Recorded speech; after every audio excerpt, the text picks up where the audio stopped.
Brought to you by the Rugby Outlet Mall, equipping you for freedom and connection through rugby. Find out more at rugbyoutletmall.com.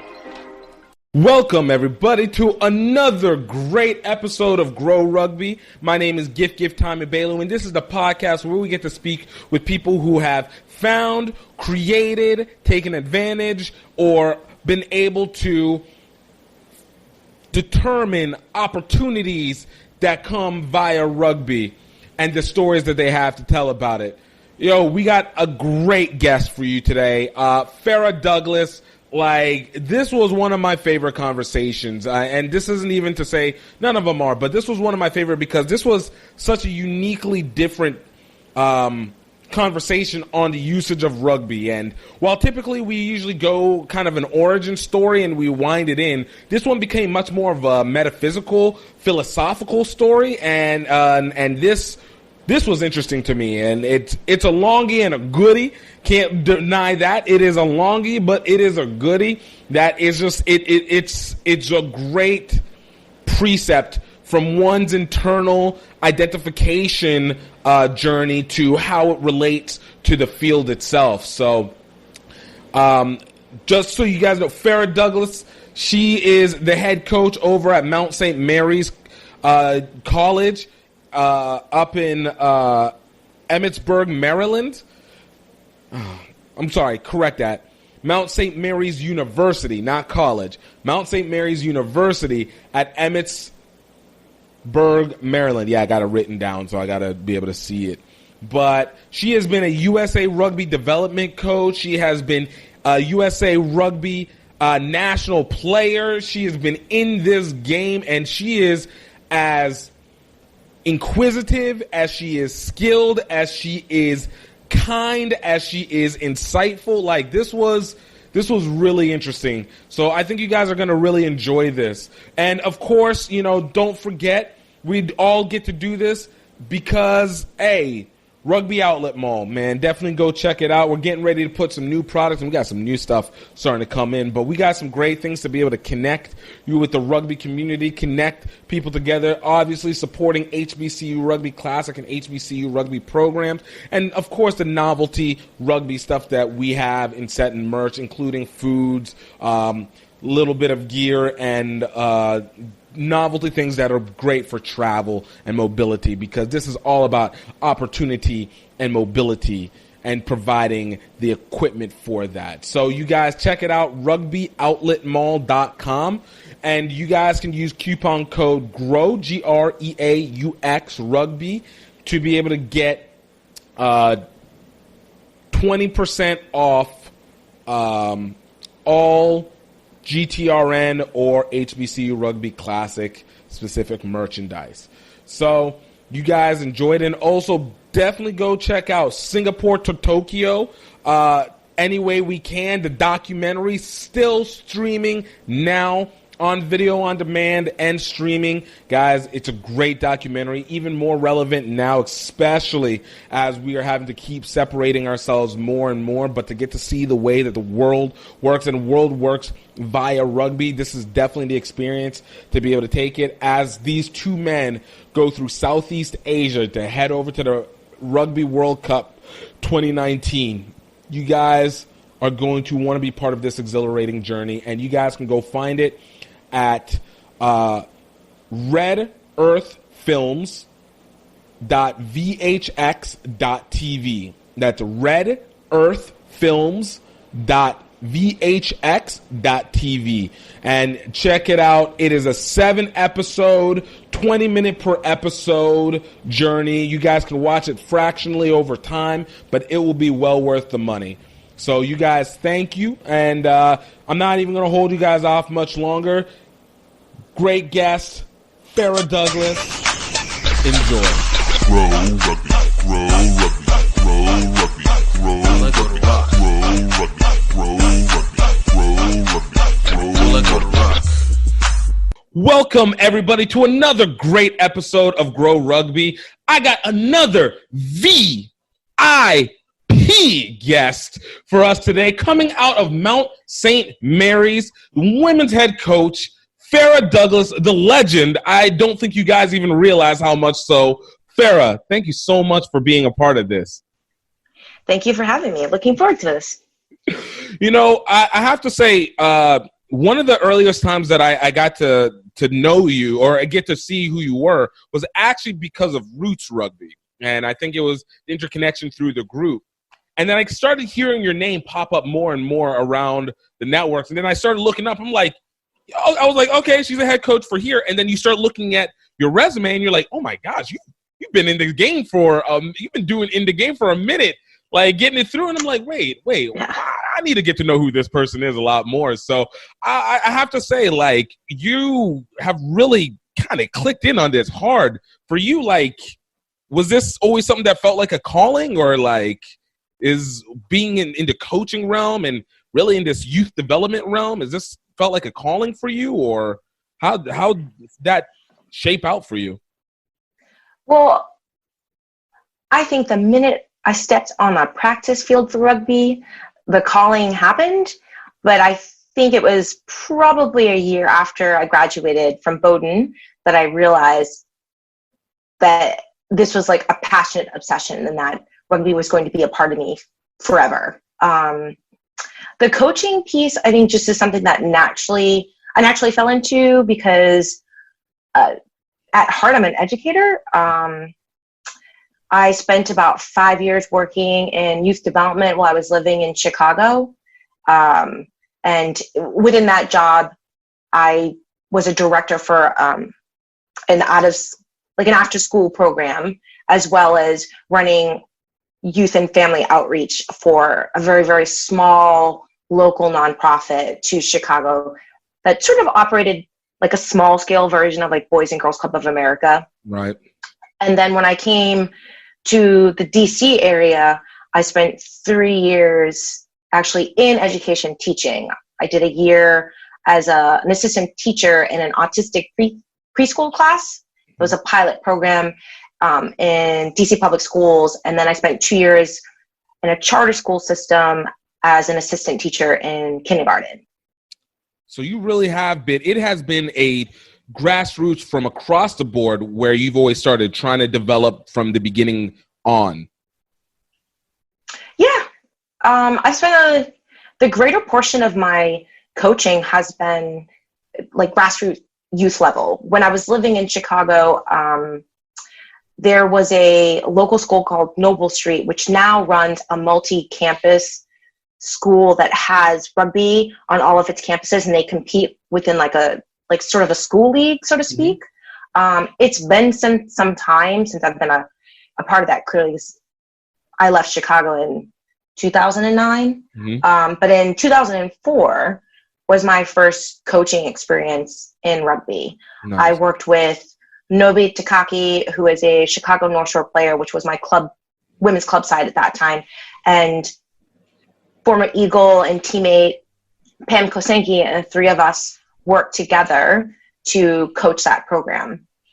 And which is kind of amazing because, that just started as like this one team in Chicago at the inner city school that was like near like a park with a not so great neighborhood. And it has morphed into this, public school with like multiple campuses and multiple teams for both boys and girls. And to imagine that girls were signing up for it as a class elective, and we were practicing at 7:00 in the morning outside, and where rugby for the school program has come, and just in general where the game is, especially for women, is pretty cool. And to be able to reflect back that my first rugby coaching experience, I was very much still a player, and was 2004, and it's 2020, and I'm an NCAA head coach. Like, the rate. If you had told me I would have a career as a coach, I would have laughed at you.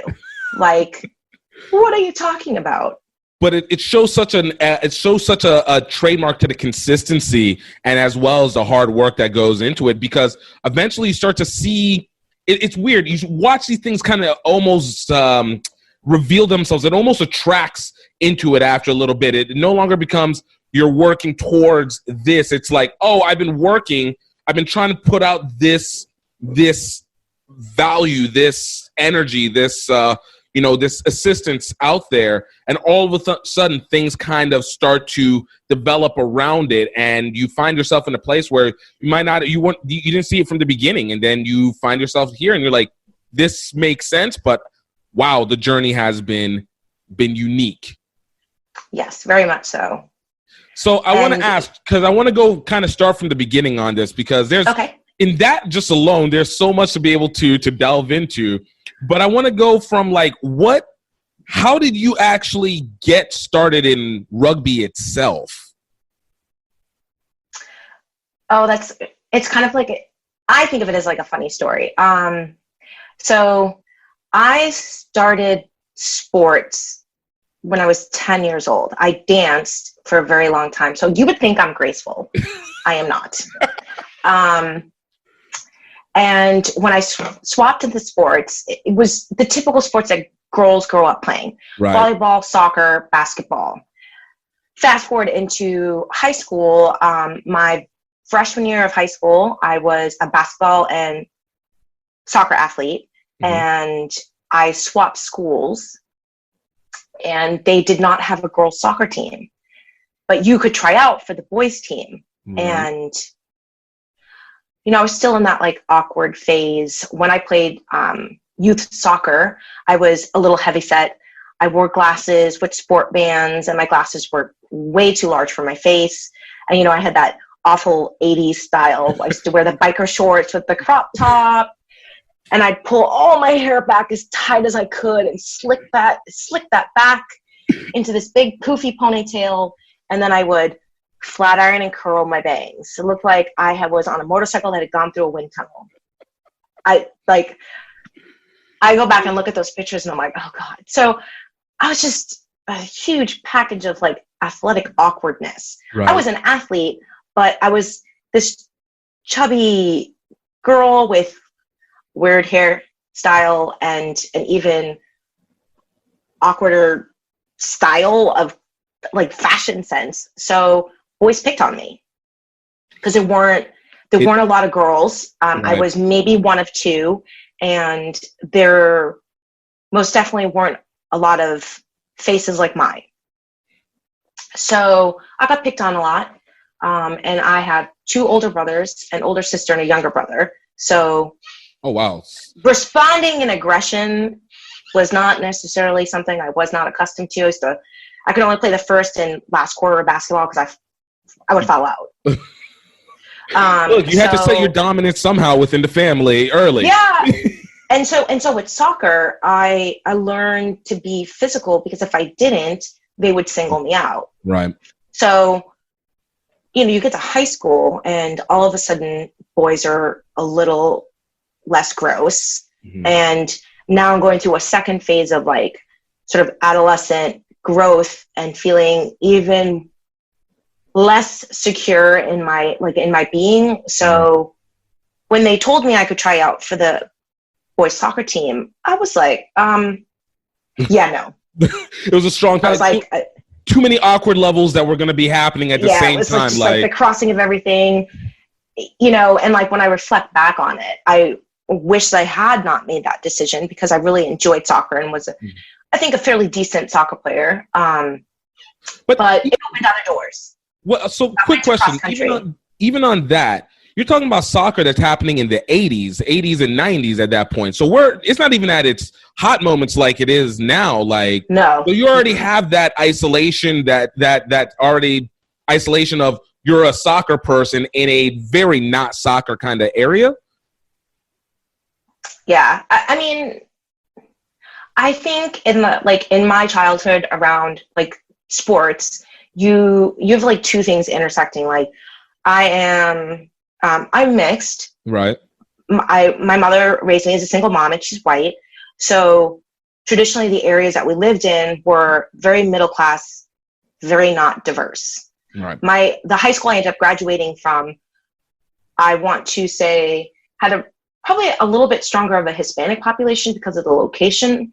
But in general, there weren't a lot of faces of color. And you're talking about a public high school where we had an indoor track, an outdoor track, a hockey rink. they paid for AP exams, and it's not a she school by any means, but that's the type of environment. So then you add that I'm a girl. Right. And I'm athletic. And I think, you know, in that time, in like 80s and like early 90s, like women's professional sports were sort of like this whisper. Like when I played basketball, like I used to tell my dad, I'm going to be the first female in the NBA. Like, and you flash back to now, I'm 43 and there's a WNBA. Right. But at that time, when I was in middle school, not even a thought process that would have been. No, and nobody would have corrected me to say there'll be a women's professional league by the time you're an adult. Right. Like, we didn't have those conversations. So it was like this intersecting of being this awkward girl, playing sports, being aggressive, trying to find a way to express myself, because dance was fun, but I didn't like dance. It didn't fulfill. It wasn't my thing. Yeah. Didn't fulfill that itch right there. And then, you know, not only being a girl, but then being on these teams where you look around and there are no other brown faces. There are no other people of color playing. When I started playing a little bit older basketball and one of my dad's cousins was my coach, it was the first time that someone looked like me. Wow. You know, so it was like, wow. And that was by high school time that you had got. No, that was that would have been probably 5th, 6th grade. Okay. Right at that, again, at that perfect time where development is just starting to kick in, you know, so wow. So I can imagine already where, again, we talk about the multiple layers of awkward that was already going to be entering into that phase. And especially at the high school level, when now outside, on top of what's just like, okay, I got to deal with this from a personal level. Now you have your own emotions and you're starting to take in your surroundings in a much more self-aware environment like the high school environment creates. Yep. So I declined soccer. The cross-country coach was, you know, kind of like skeeving around, like, I need to find some athletes. And I don't know how she got my contact information, but I got this phone call that was like, introduced herself, asked if I would be interested in coming out for the team. And I said, what's cross country? Right. And she said, well, it's distance running. And I said, well, what do you mean? And she said, you run 3 miles. And like, I used to do this thing called the Walk for Hunger with my aunt. And so in my head, I would calculate. I was like, I can walk 20 miles. Like, I should be able to run 3. So I said, sure. And I think the first practice I showed up to, they were doing like 600-meter hill sprints. I was like, what did I just do? But I'm not a quitter. So if I commit to something, regardless of whether I feel miserable or not, like, I will see it to end. So I did not enjoy that first practice, but I stayed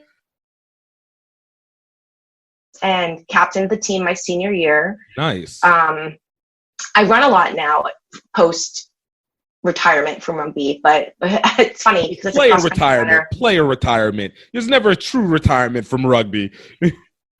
Well, yes. Okay. I will rephrase that. My player retirement. But as a cross country runner, I used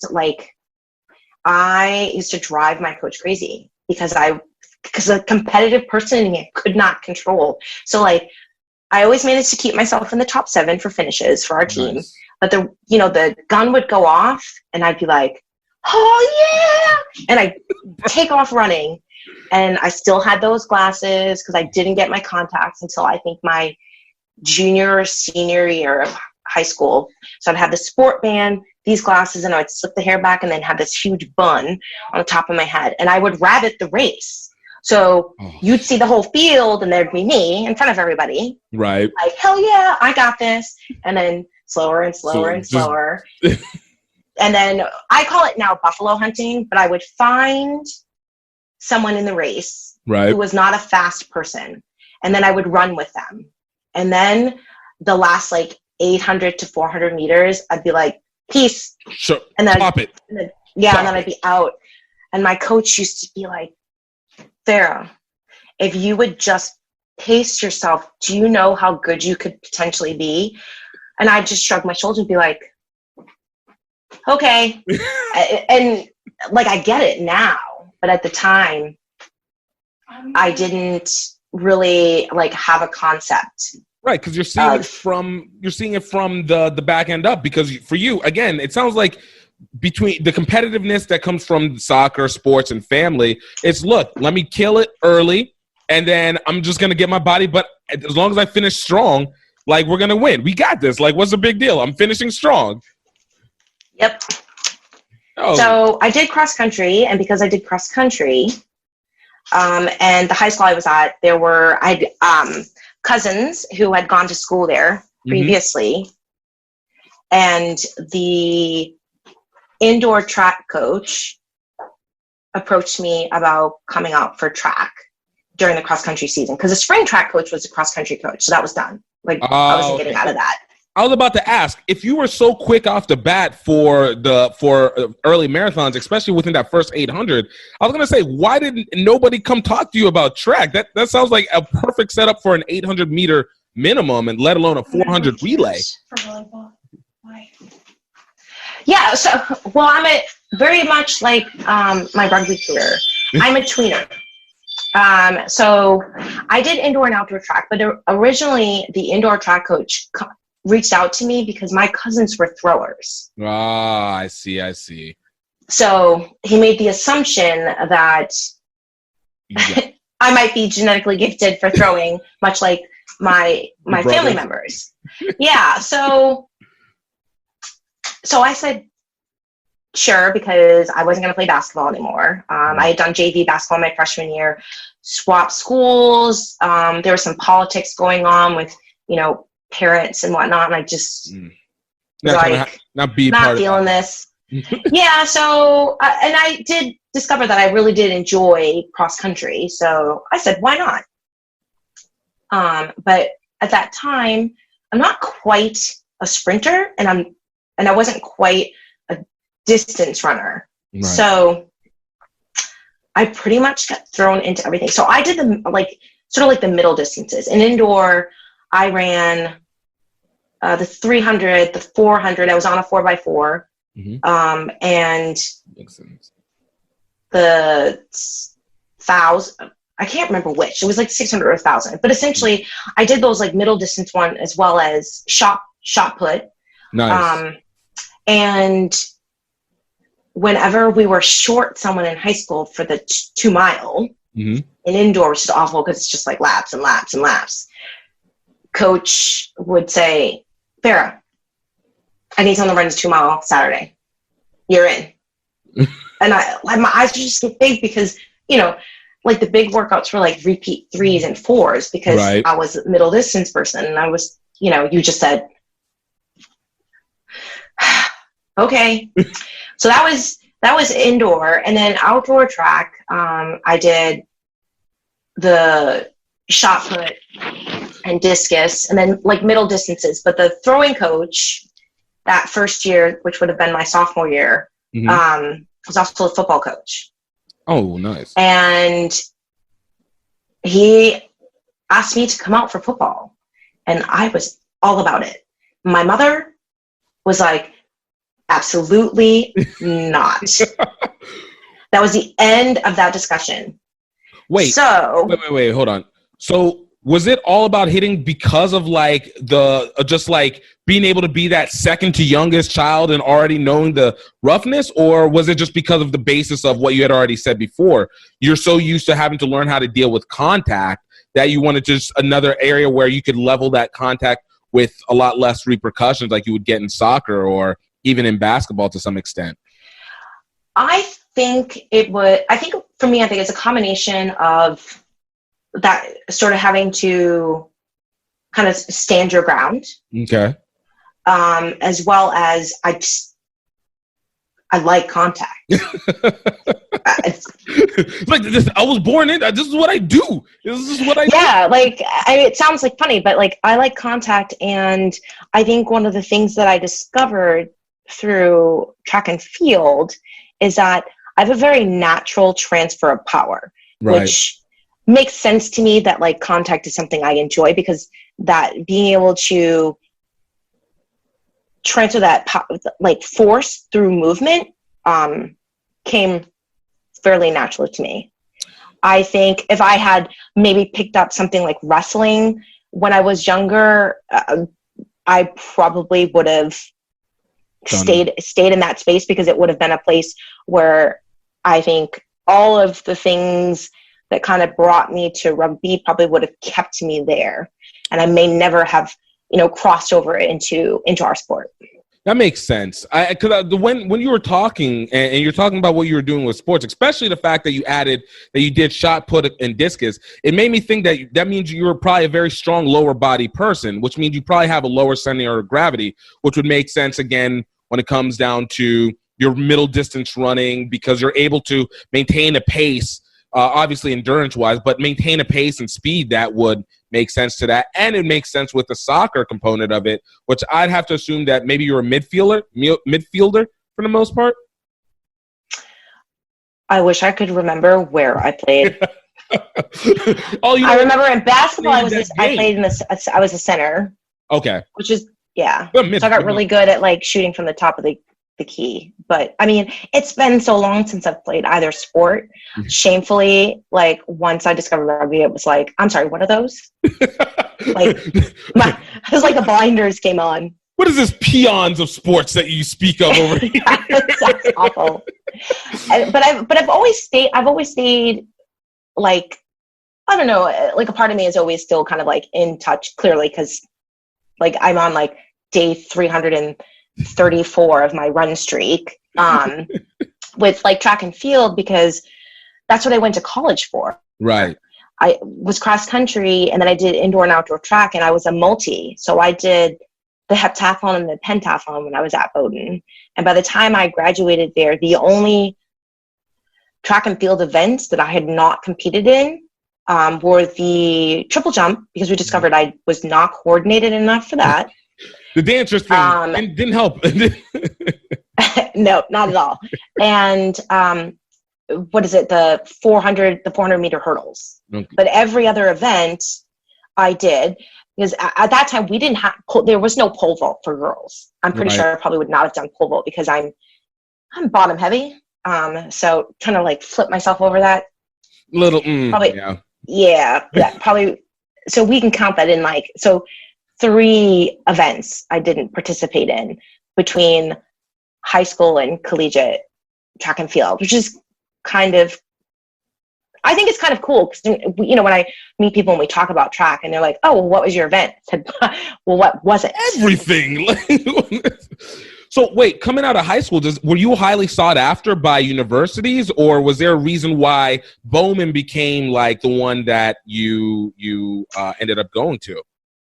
No, I was decent in like the throwing events. I just, like, to be honest, I don't think that I sort of like discovered like my athletic ability and what I could challenge myself to tap into until after high school. So Bowdoin was my choice of schools because at the time I wanted to be pre-med. Okay. And it was an agreeable distance away from home for my mom because she could drive there if she wanted to. Thankfully, she never just showed up. And my mom is a nurse. Okay. 2 of her sisters are nurses, and my godmother, who's my mom's best friend, and they've been best friends since they were like 12, is also a nurse. So it was supposed to be in the blood one way or another that you were going to do medical. Yeah, and she just made me promise not to be a nurse. She said, just be a doctor because you'll do the same things that a doctor does and not get paid as well. So I'd prefer you to go to medical school. And she spoke with the doctors that she worked with, and they actually recommended Bowdoin, that they had a really strong science program for a liberal arts school, and I went there to visit for like a student of color weekend and was like, this is amazing. I love it. Then I got there and I was like, where'd all the people of color go? Wait. Where was the preview people that you showed me last time? Like what happened? Yeah. I mean, the place looked super diverse because it was like this weekend where all of us came. And so it was like, oh my God, this is awesome. And it's a beautiful campus. Right. Then I showed up for freshman orientation and I was like, what happened? And I mean, I feel that, the crazy thing is that still happens. Where like, you kids show up to school and it's like, I saw this differently. I thought this was going to be another experience. It's like they turned the channel on you. They showed you the what do they call it? In like the hotels, whenever it's like everything is tourists and everything going on. Yeah. And you go out and you're like, the amenities. This isn't as shiny as I thought it was supposed to be. Like, well, hold on. What changed over here? Yeah. But like, it still was. It was still a good decision. Right. There was a lot of like learning that happened in behind the diverse factor of the school, but so I showed up to cross country and go back to that like awkward moment, and when you think about like your stereotypical distance runner, they are thin, right? Like really skinny, they're skinny. They've got like elongated muscles. They tend to be a bit taller, but they're all look like they have 0% body fat. And that, even with all the running I do now, that is not me. I'm just not built for that. I am built for power. Right. So it took me a really long time to like sort of understand that about like how my body is sort of like put together and how it exists in the world. So you come back to like my first year of college. It's the fall, just got to campus. I'm like, where'd all the people of color go? And I'm at cross country, which is all right, kind of white. Right. And I was the fat kid on the team.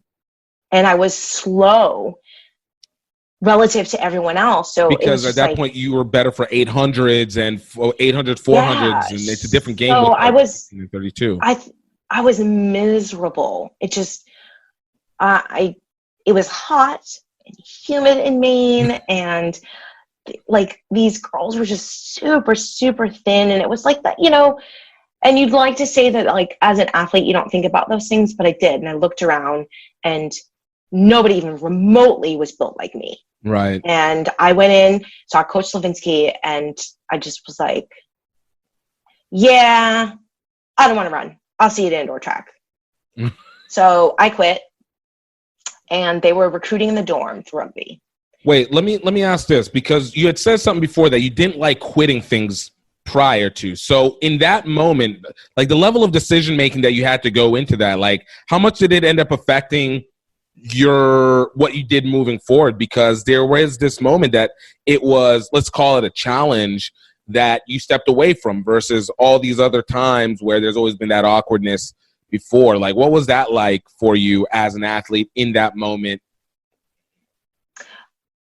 Like trying to kind of go back to that moment and that decision, I just was so unhappy.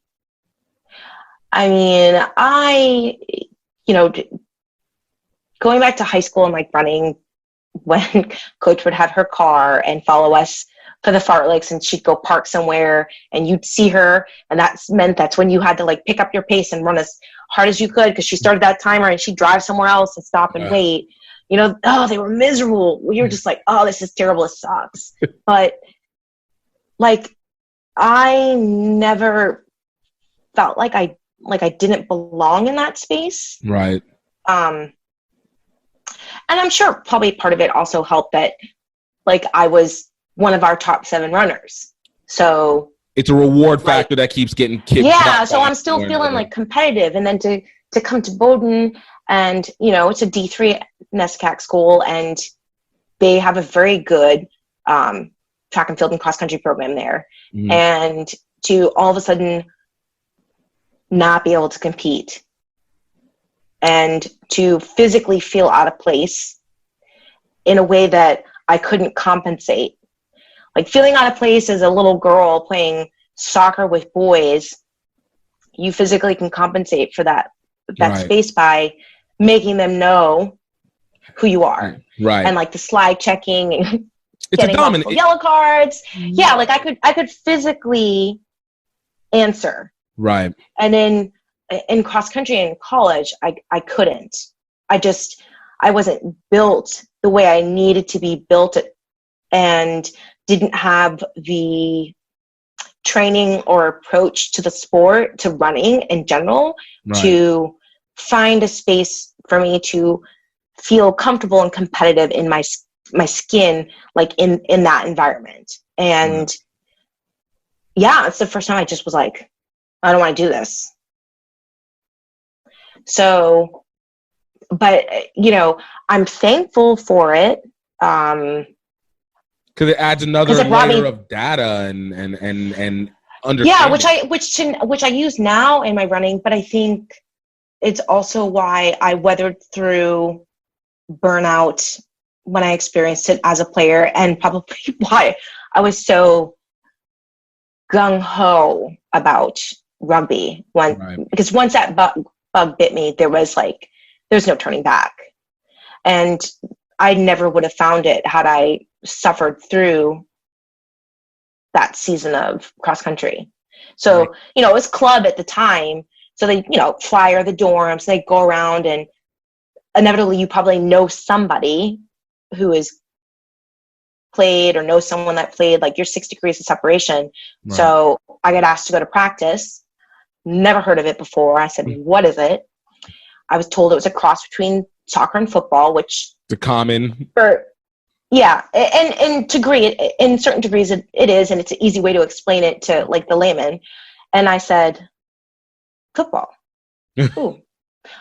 My mom would probably hate this. Sure, I'll go to practice. And they were doing contact that first day. And I was like, oh my God, I have hit the MF jackpot. My mom is going to hate this. Yes, I am in. And that was it. Like there was no coming back. No coming back. It's interesting because you're now still talking about at this moment, like now we have so much more insight into women's rugby. There's so much more developed, still a long way, still ways to go to where it should be, but far further than where it was, and particularly for that time. And this was early 90s or so, correct? Early mid-90s? This would have been 94. Fall 94. Yeah. So you're right at that early stage. So there's kind of two parts that I keep kind of noticing here of constantly entering and loving these super awkward moments that make you uniquely characterized while also simultaneously like also emblemating these characteristics that sometimes don't get churned naturally, and then you get to open them up and it's like just revealing it, like for you, is that been kind of like this game process? Because for you in discovering kind of a self in this, rugby created another variation of a self realization. Cross country in high school created kind of a self-realization. Having to switch out from soccer was a self-realization. There's these awkward moments that just open up these new doors for you. Would that be an accurate way of maybe looking at it? Yeah, I think it's a pretty good way to explain it. It's funny that you say that because in my head, the intellectual nerd that exists in there is going, yeah, because so I was a science major, and I eventually swapped over to a double major in English and African American studies. Mm-hmm. And I went to grad school for a bit for English literature, and then quite a bunch of times for the rugby bug. But one of the things that I've always been fascinated with is identity, because it's very much performative. And,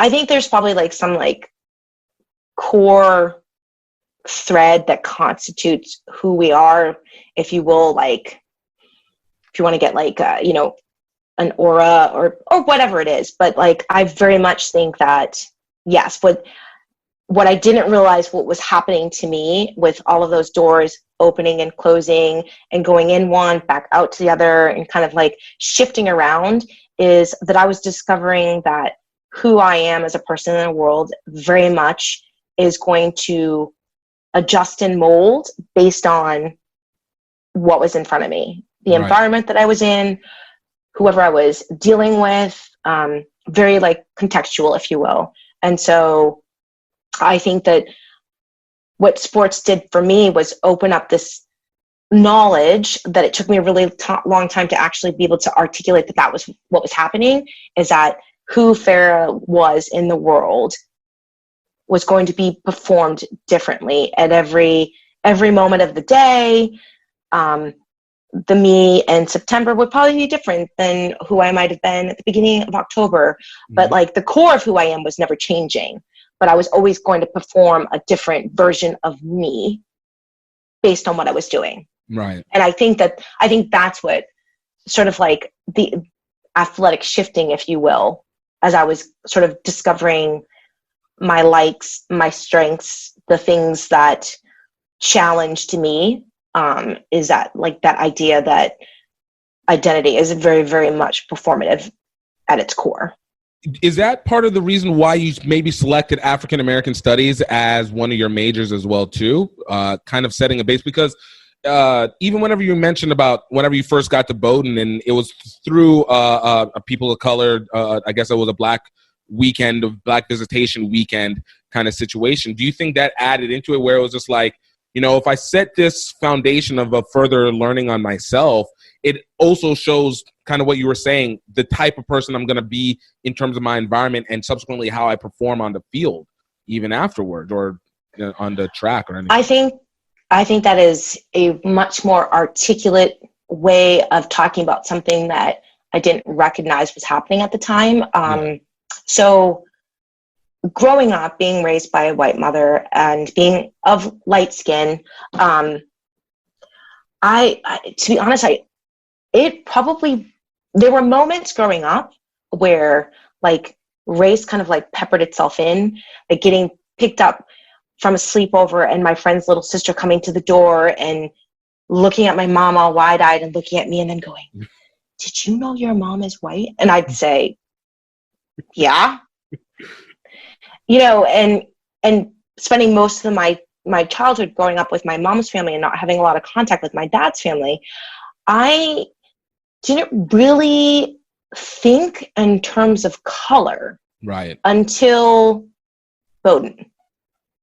Interesting. And all of a sudden, well, because you get like, so you've got this predominantly white institution, right, and you've got a group of people of color, not just Black and African American, but you've got, you know, Latino, Hispanic, Asian students, and you've got like a, you know, call us like a core group, and within that, the experiences are very different.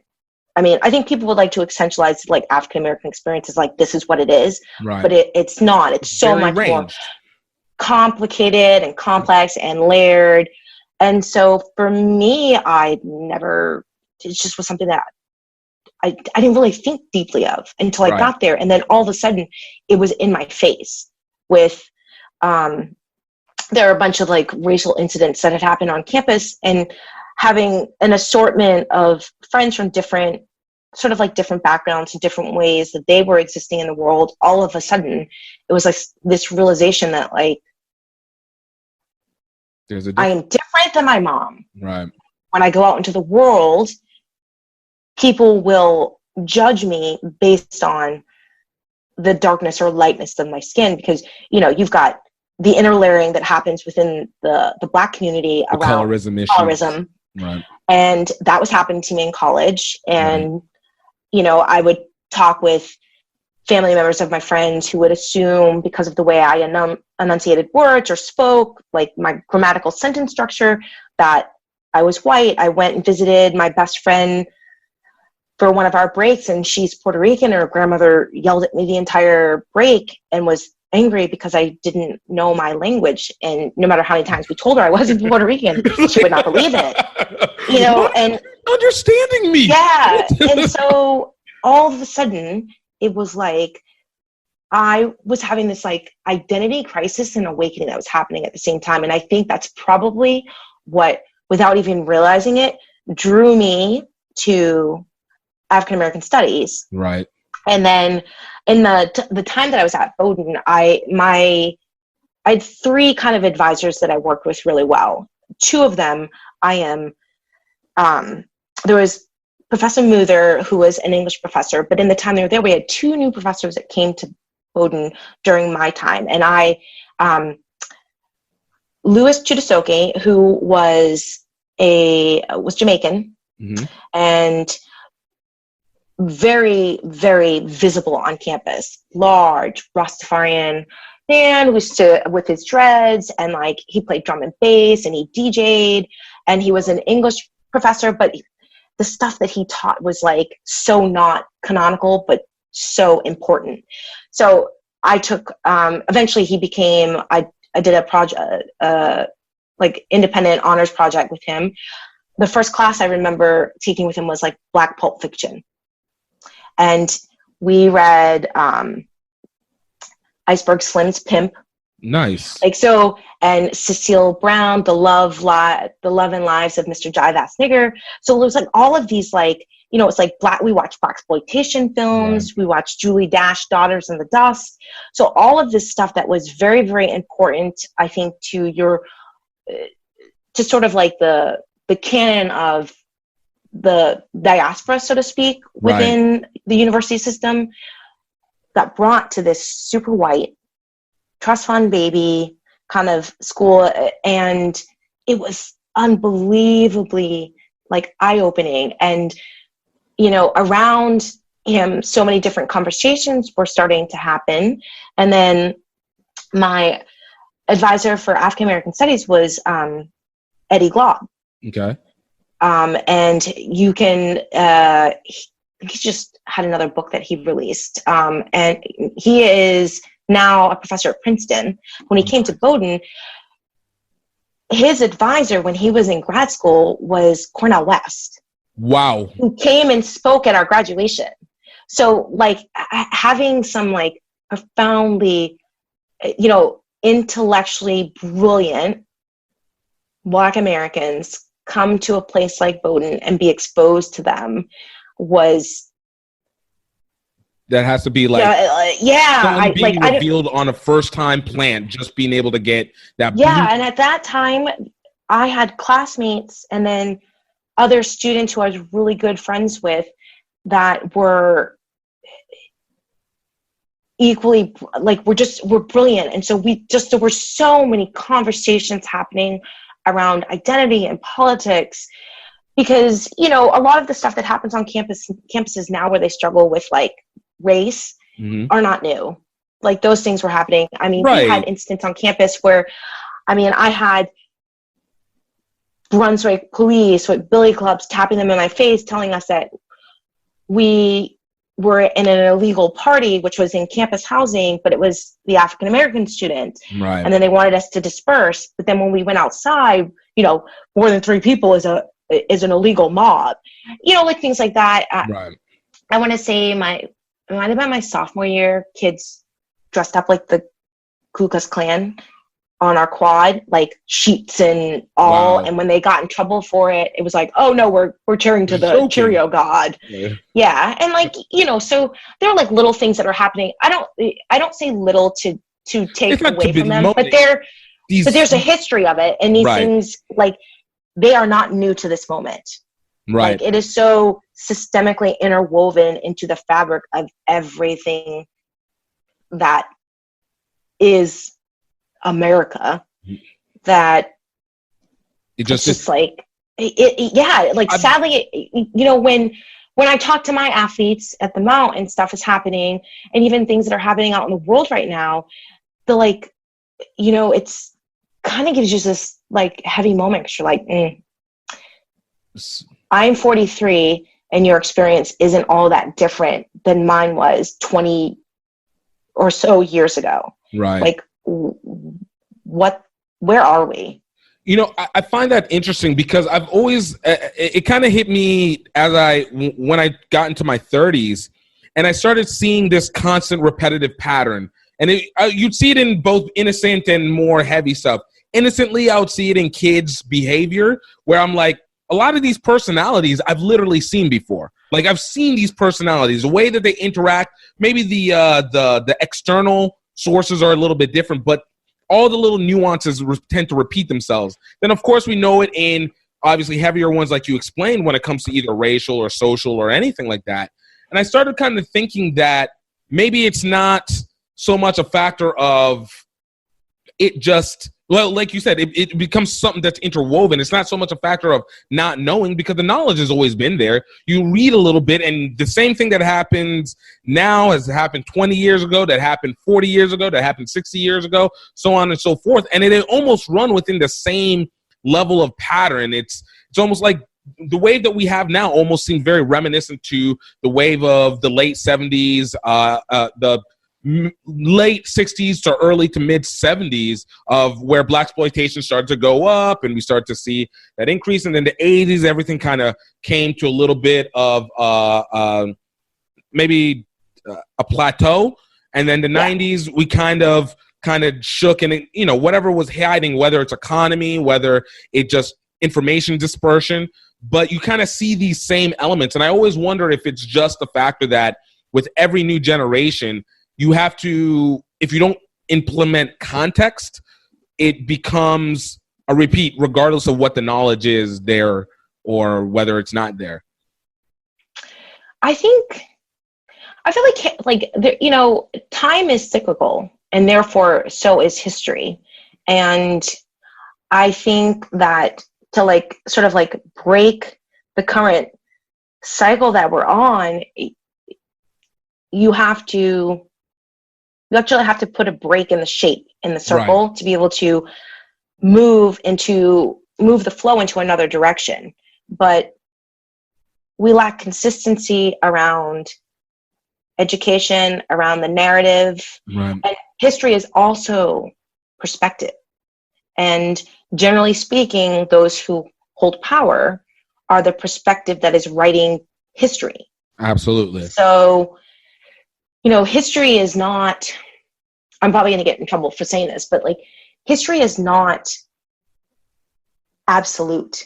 Right. Because it is perspective, and it is also tied to memory. So if the person in power is controlling like the timeline and the perspective through which events are viewed, defined, explained, memorialized, then that's the context that you're going to have. And we have not had a moment in the world, period, in particular in the US, where that group whose perspective is in power has been different.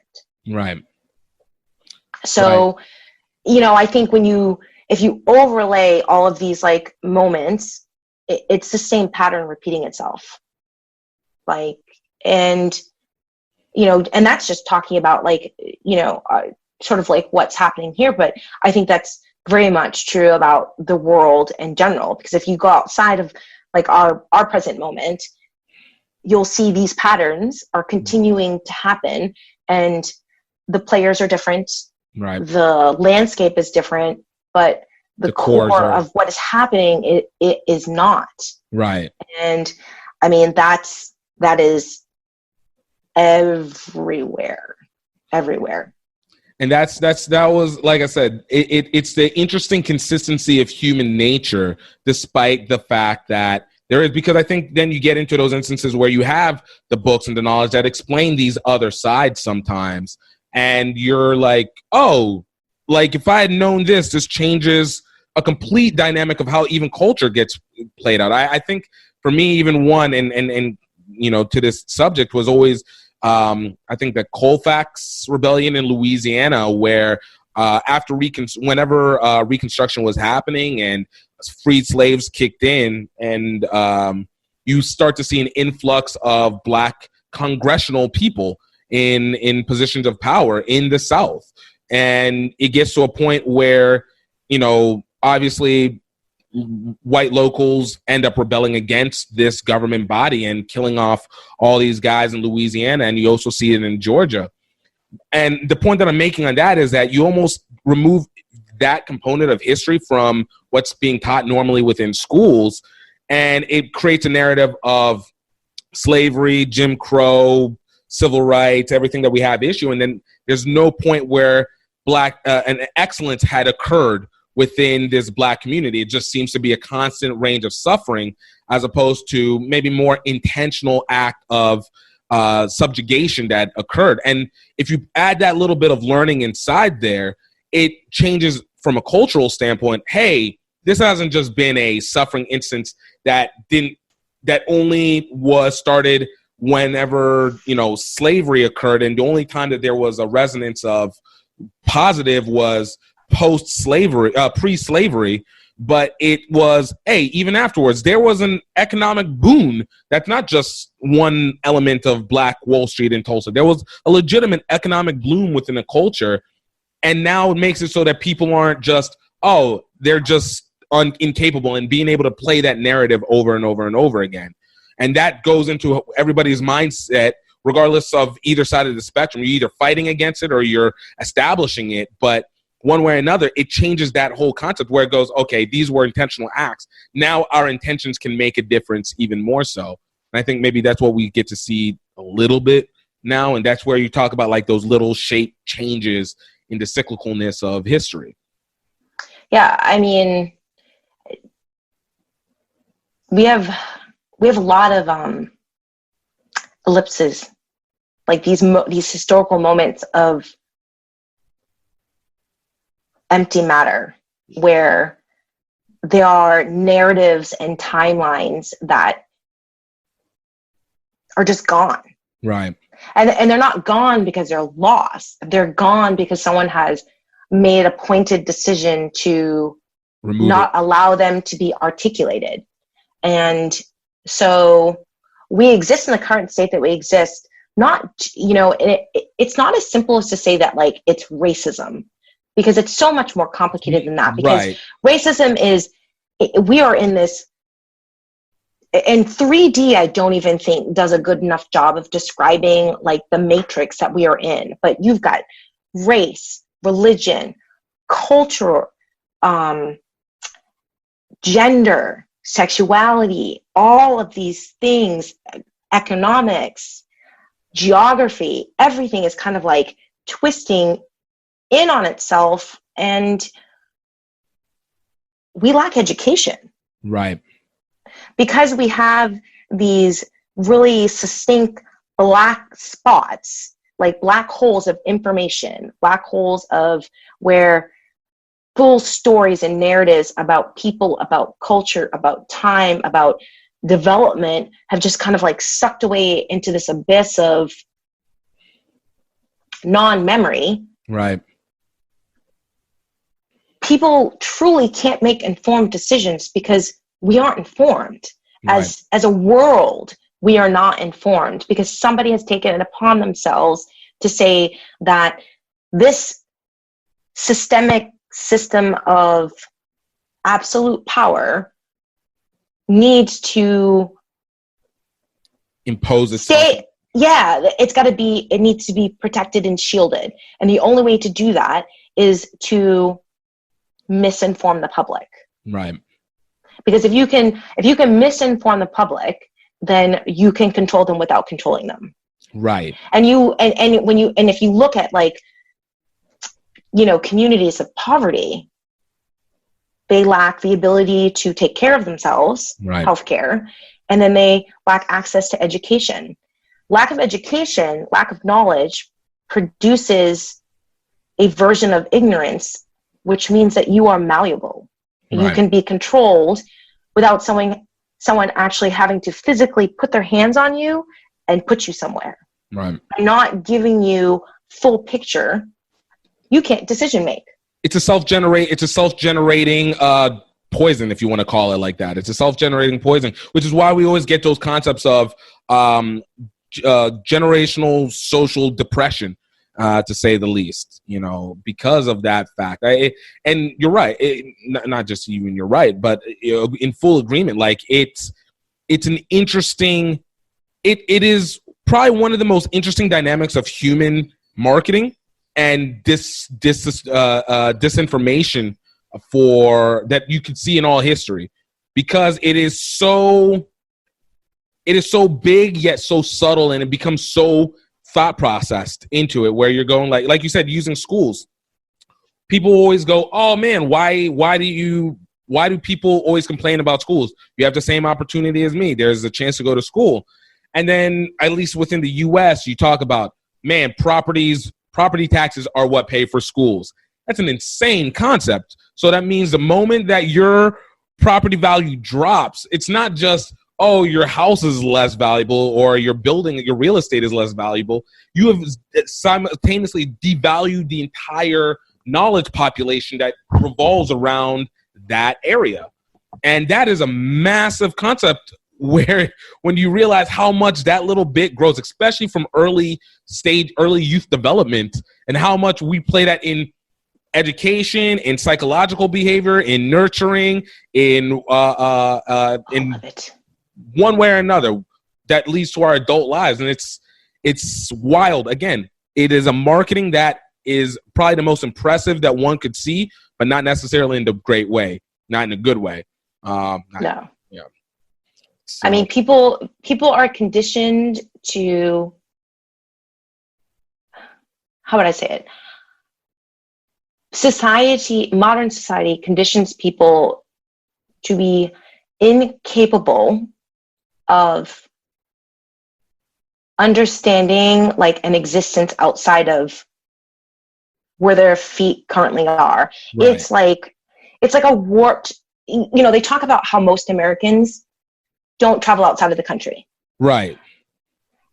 Don't leave their state. Don't leave more than 20-mile radius of where they live. Yeah. And that is almost like, I feel like it is like a bigger way to explain sort of what happens to us, why people are incapable of having what everyone likes to call courageous conversations. Mm-hmm. How do I have a courageous conversation about something that I literally cannot envision, that I can't articulate it, because in my mind it doesn't exist, because I've been misinformed and conditioned from the very moment I came into being to be in the world in the way that I am, and to see the world, as it exists. It's like it's like a chessboard with super glue on it. Right. Right. So when you look out, things are fixed. What do you mean this is wrong? Right. This is what it's been like for me my entire life. And this isn't any different than what my parents saw. And so you just kind of get this cycle of like fixed misinformation that creates this sense that like we have this really unintelligible population. And that's not necessarily true. Right. If you remove access and you condition people to be misinformed and miseducated, where's the room for growth and change? Exactly. And it actually kind of brings me to the point, and I'm going to end up circling back to rugby, but it's one of the reasons why I've always felt that I've felt really good about what rugby is capable of doing and what its potential. So an example kind of came in. So I went to a tournament in Vietnam a couple of years back, and I went again recently.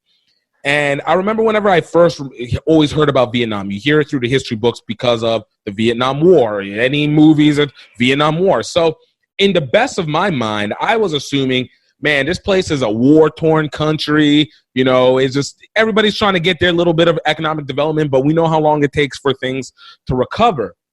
And so I had the opportunity of going, and my brother had told me a little bit about it, where he said like, oh, people are vacationing there. And again, I'm thinking, okay, yeah, people are sectioning off these areas, and maybe there's this, but everywhere else is kind of in mess.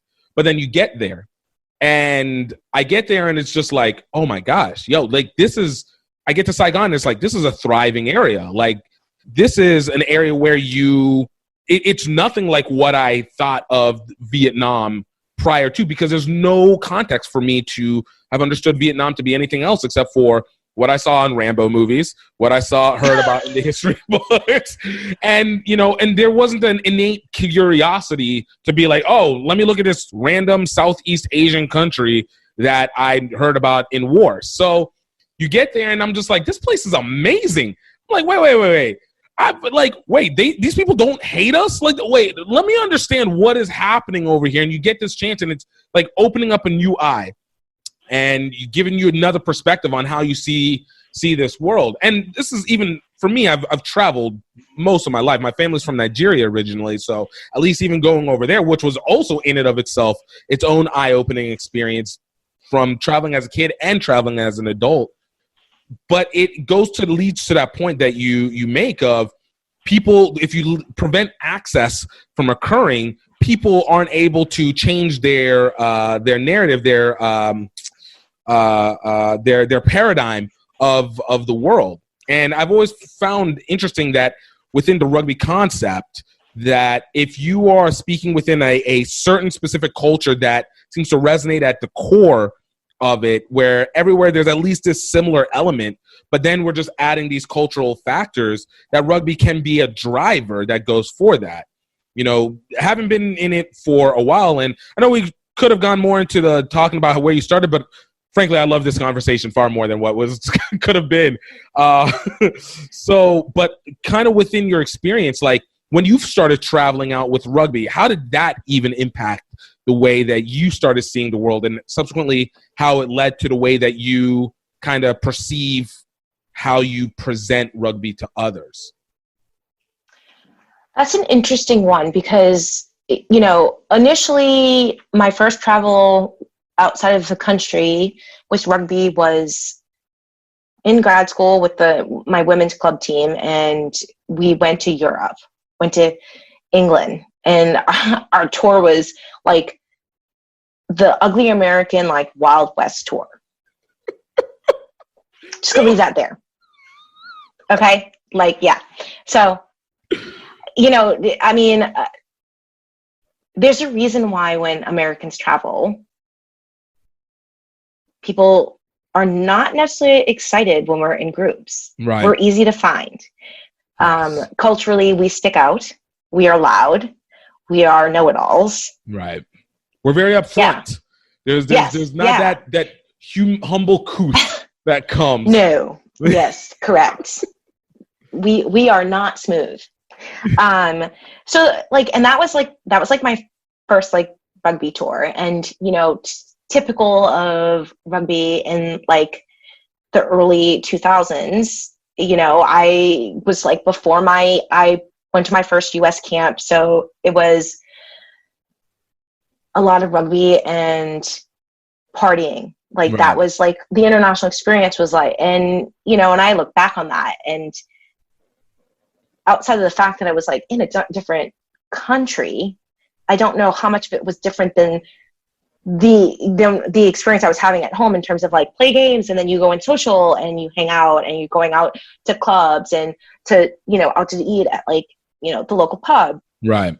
I think, and for me it's like really hard, I think, to even kind of like wrap my mind around any of that stuff with my travel with the national team, because I think that it's not until later years that like I really think about the lack of diversity that was in the game at that time. Mm-hmm. The US team has changed a great deal, so we have a lot more diversity in our both our men and women's programs, the 7s and the 15s. And I look at my time, which was early on, and there weren't, and there still isn't a lot, but there weren't very many early on faces of color. Right.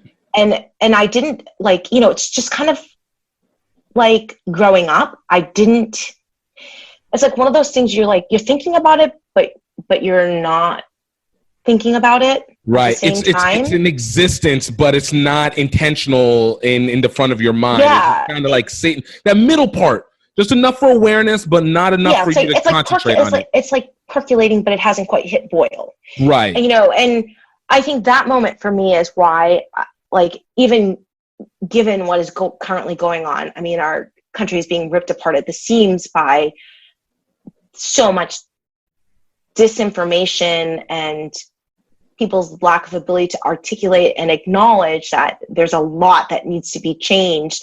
And it's hard to change things when people aren't educated around that change. And so right. I'm trying to be more acutely aware of my place within the fabric of rugby as a female of color. Right. In a way that I really cannot or can't give myself credit for being nuanced about that in my time in the jersey. And I think when you talk about like moments about travel, actually, I think that I think the big one for me was I volunteered for, well, it's not travel, but this is what started it. I volunteered for World Cup Sevens. Okay.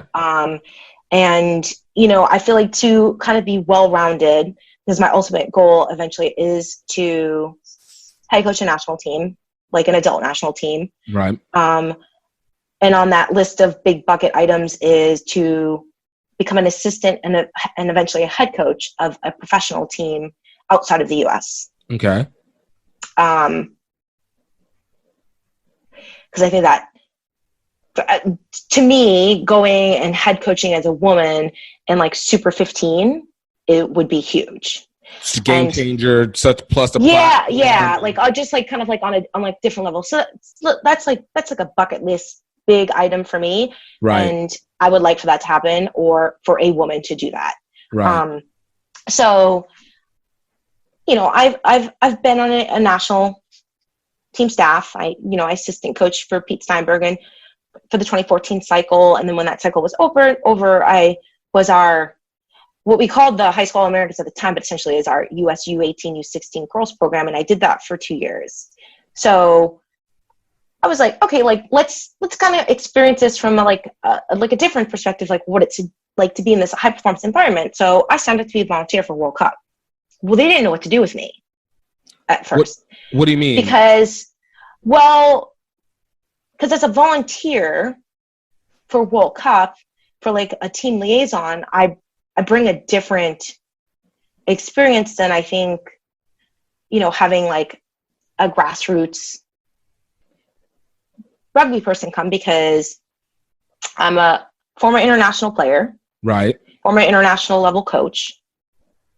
So, I brought the perspective of, I kind of understand what players are wanting, the sort of like expectations that are around them, maybe not specific to sevens, but like in that environment. Yeah, right. And then sort of like the pressures that, coaches are kind of under in that kind of like high performance environment around like player welfare, staff welfare, and all of those things. So there was like a lot of back and forth about whether they were going to sign me up as a team liaison or have me work in competitions or someplace else.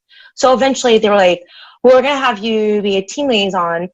And they said, we're going to pair you with the Zimbabwe men. Okay. And I was like, cool. Most amazing experience I've had in rugby. So that was eye-opening for me in a sense, because as a union, they have so little. Right. Yeah.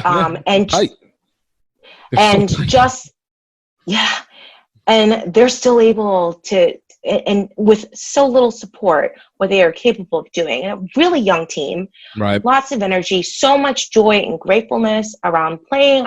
It was just like, if I had needed a kickstart to falling back in love with the game, that was it.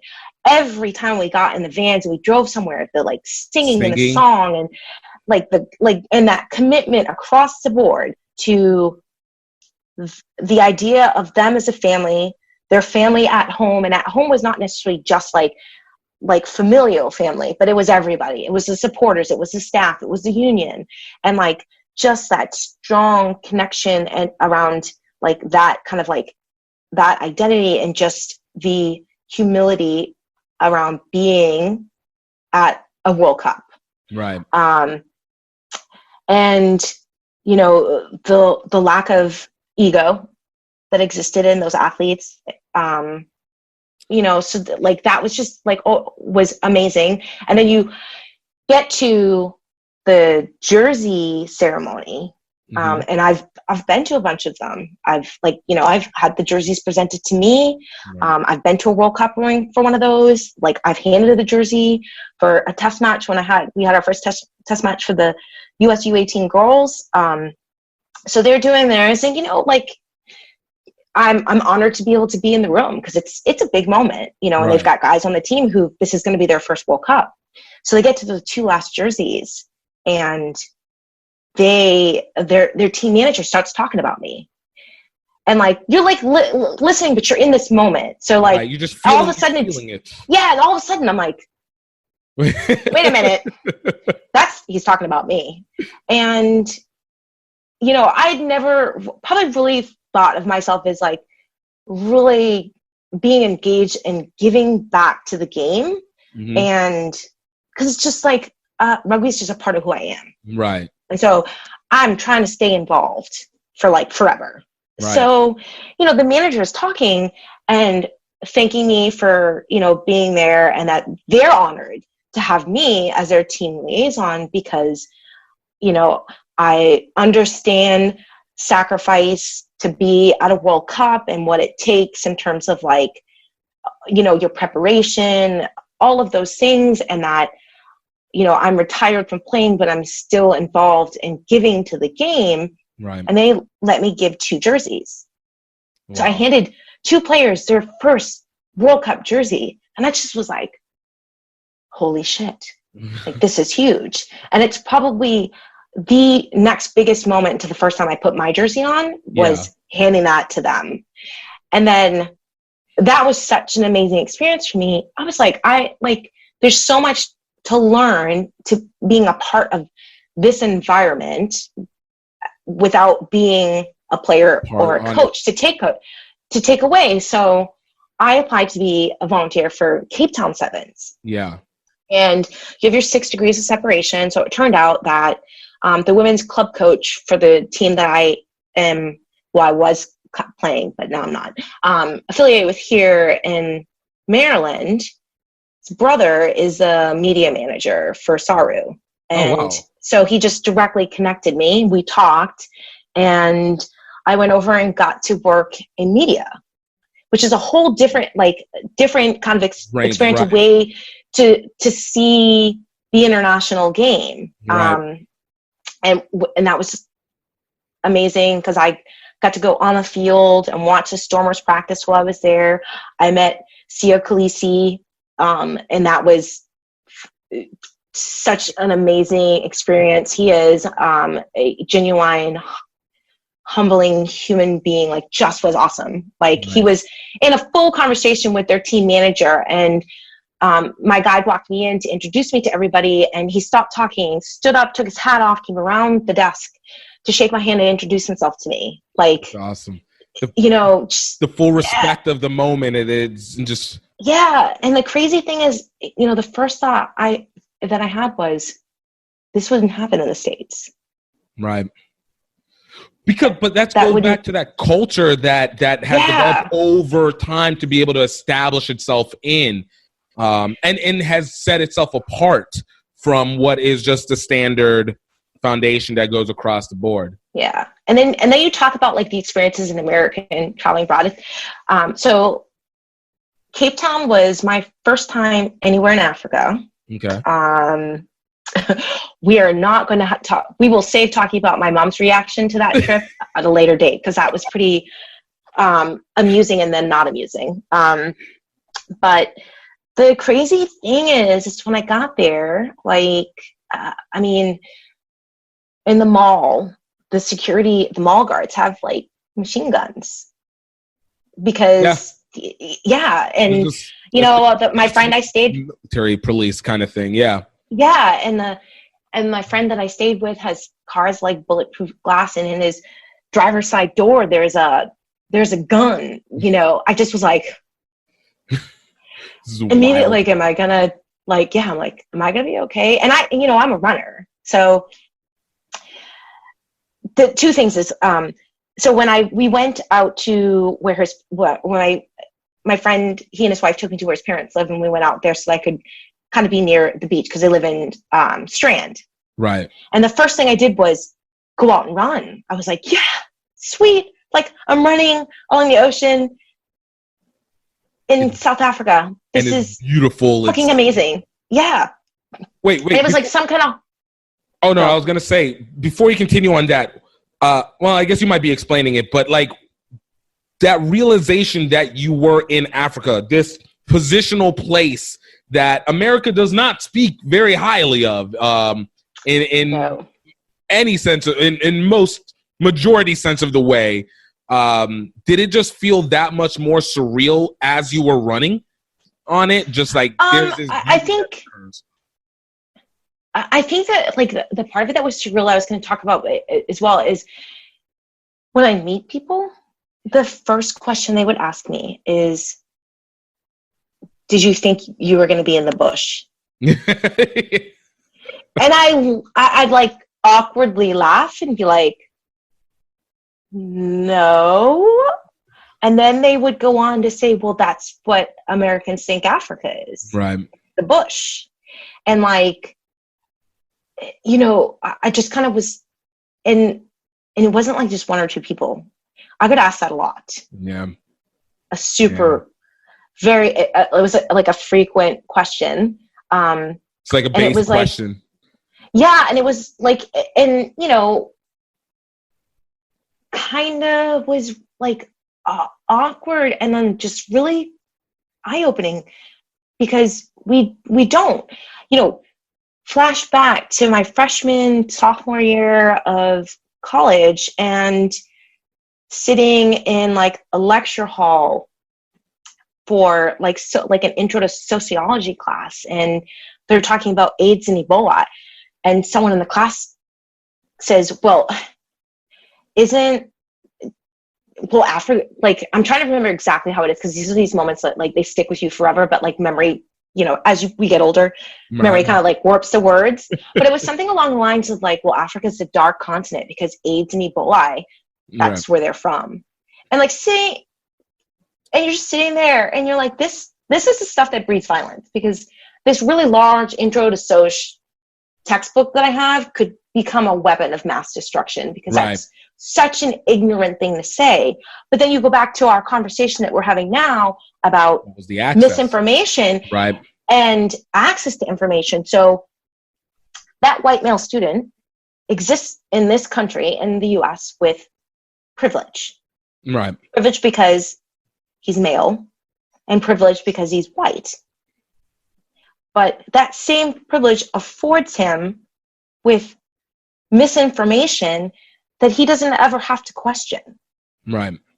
Well, it's even interesting in that, especially within that topic. Again, like I said, my family is originally from Nigeria, so we always went back, especially younger. And it wasn't until, honestly, recently I realized how much of a privilege that was.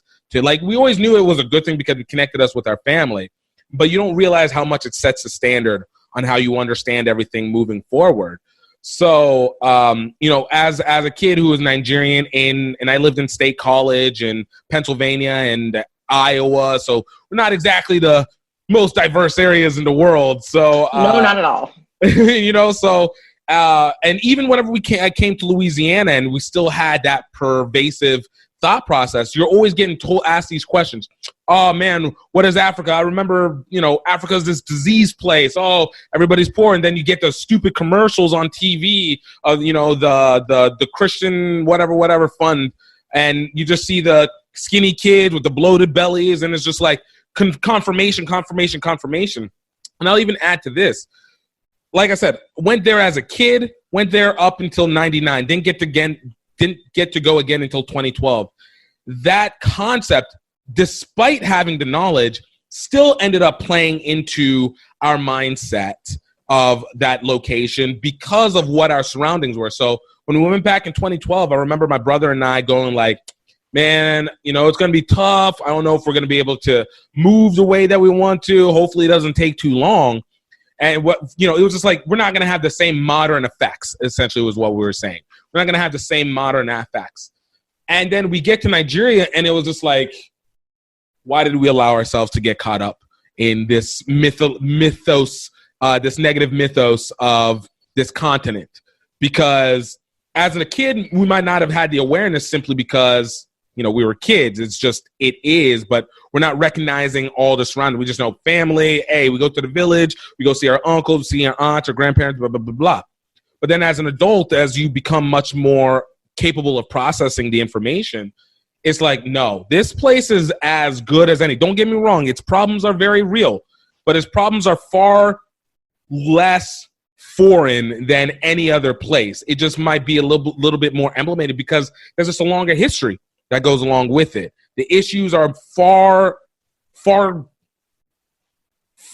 deeper rooted than it is on just this level of, oh, these Africans are poor, these Nigerians are poor. It's like, nah, they're not poor. Like they're really the money there. It's not a broken behind the world place. It's very much there. It's just there's this element of access, misinformation that resonates within the country itself, and impactfully resonates outside the area itself and affects that internal working. And it shows us how powerful that messaging can be, that even for us who experienced it firsthand can still be thrown off until having to re-experience it again. You know, so it becomes surreal in and of itself. And the next time I go, it's probably going to still be maybe not as surreal because I don't have the lack of respect for it, but it becomes even more appreciated. I guess maybe it might be the proper thought process. Yeah. I mean, you know, I've only had that one trip to Cape Town, but I think that you articulate really well. Every place has its issues, and oftentimes they are tied to socioeconomics, right? Which is further complicated by other things. So, like, you have the whole continent of Africa around socioeconomics is still to this day probably dealing with trickle-down effects from colonialism, right? Very much like we are. And like right. You said, like it's a much longer history of having to sort of deal with the aftermath of everything that sort of like seeped itself into. You talk about systemic issues. It's no different than it is here. Right. There is poverty in Africa. There is poverty in the U.S., and they are, how they manifest themselves visually is different because we're different geographies, we're different countries with, like our access points to certain things are different, but poverty is poverty. Right. And, and I also probably was a bit guilty of that there, driving down the highway and, going into downtown Cape Town from Goodtown and seeing the shanties along the highway.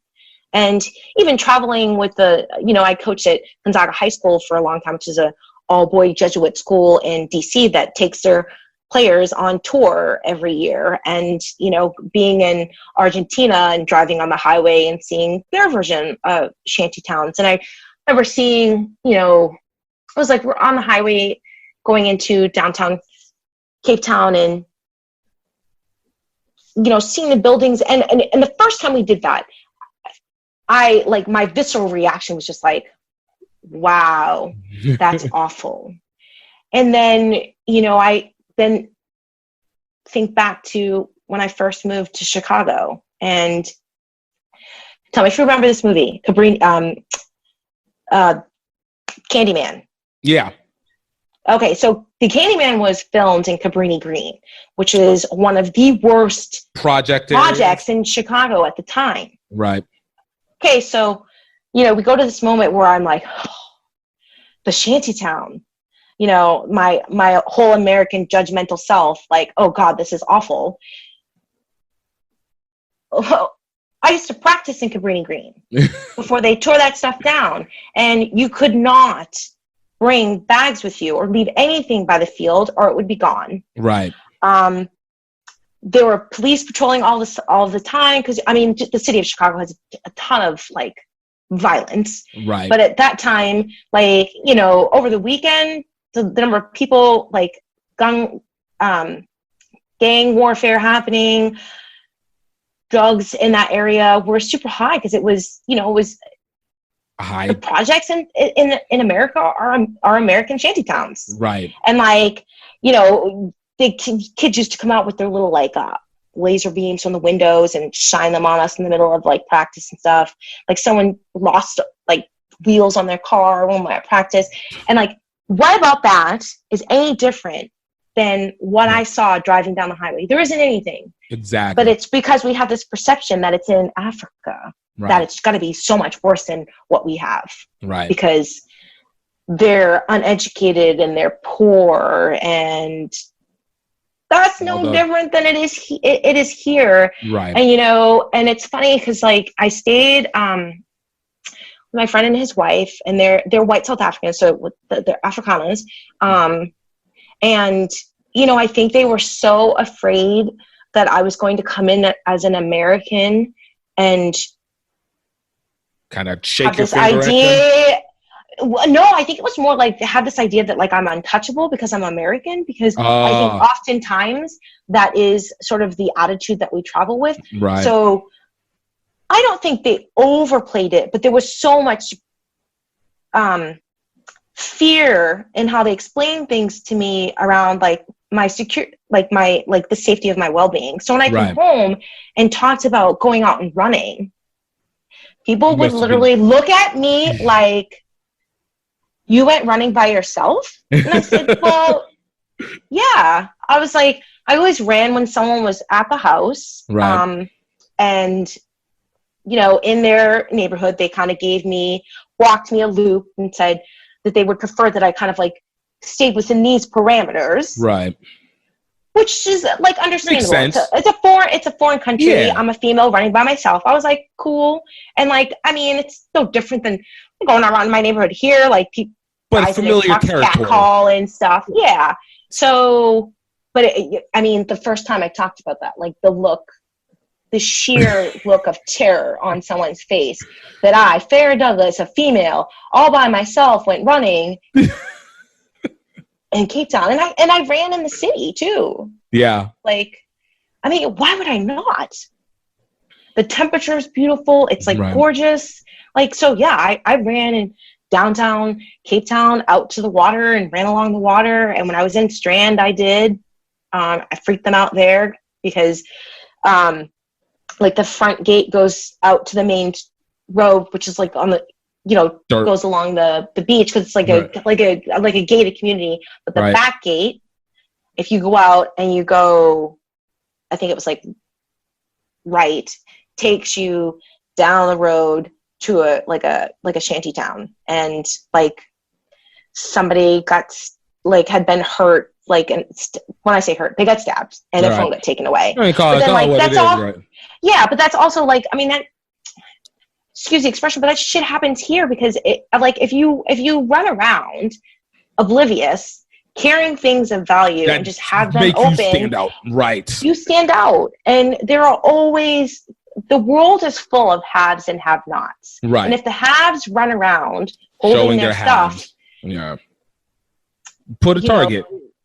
Yeah, like, and as much as you would like to say that, like, that is not true, like, if you systematically deny people access to things, they will rebel and take it when they can. Right. No, I agree. I remember, I mean, even now, I remember whenever I used to do, like, door-to-door sales, right? And I used to do it in Miami. In what would be Zion City, which was arguably, I guess, from the 90s and early 2000s, one of the more dangerous project areas of Miami. And I'd always been warned about it, But it was just like, hey, look, we're just going to go and we're going to see what happens. And to be honest with you, I went through, there might have been that initial nervousness, but I think after a little bit, I just stopped caring. And I literally just went my way.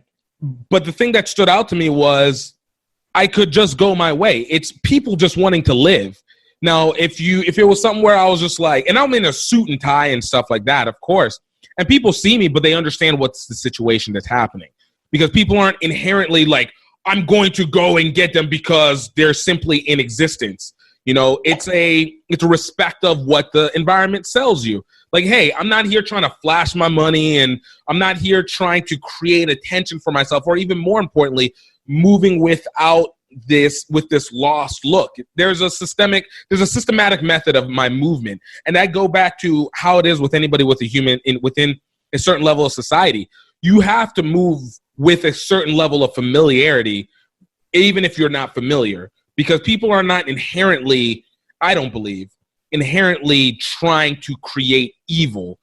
It is most likely, on average, let me put that correctly. On average, I do not believe people inherently try and create evil. And even in these low-income areas, it's not we want to get you because you are there. It's if you have crime areas, usually crime exists in terms of rivalry more likely than anything else. And then in terms of essentially positioning yourself as out of place in some way, shape, or form, which comes back to the value, it comes back to the standing out in a major way kind of situation. Yeah.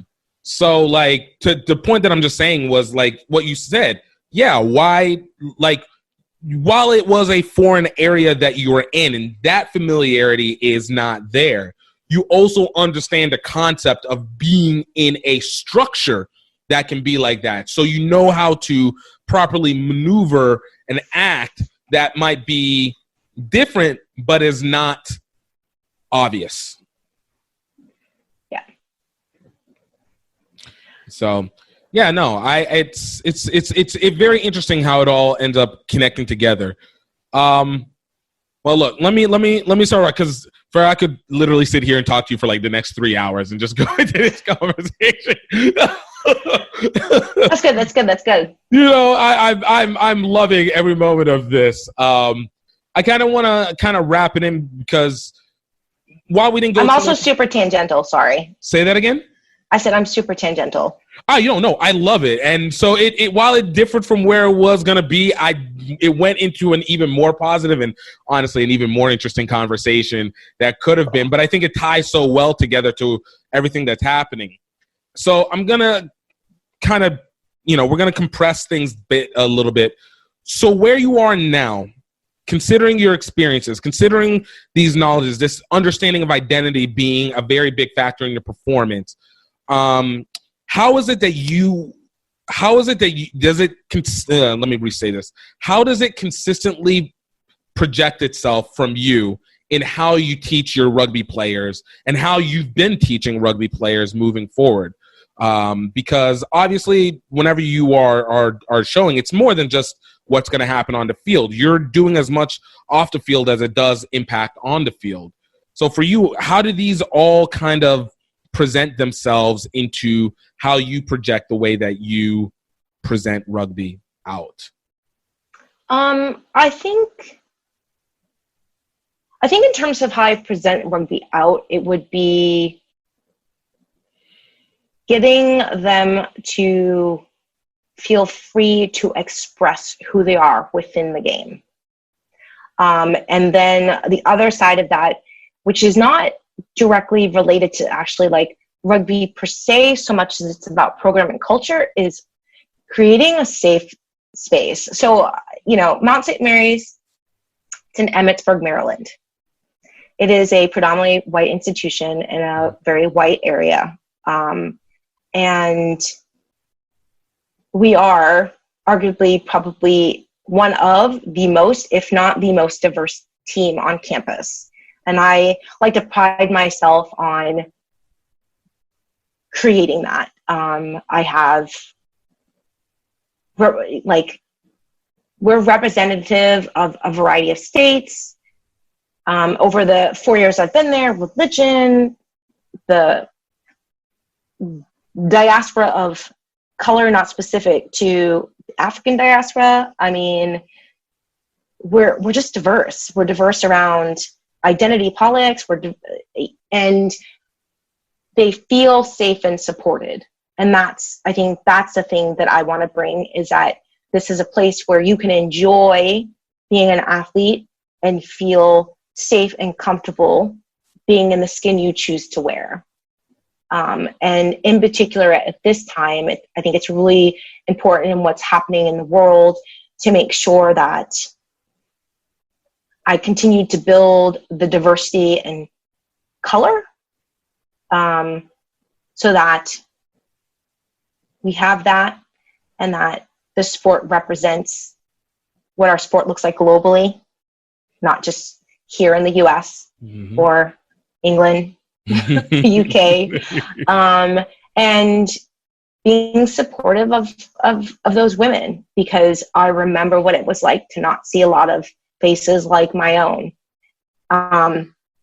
You know, in the first time that we played South African women, and, you know, it was the reverse. Yeah.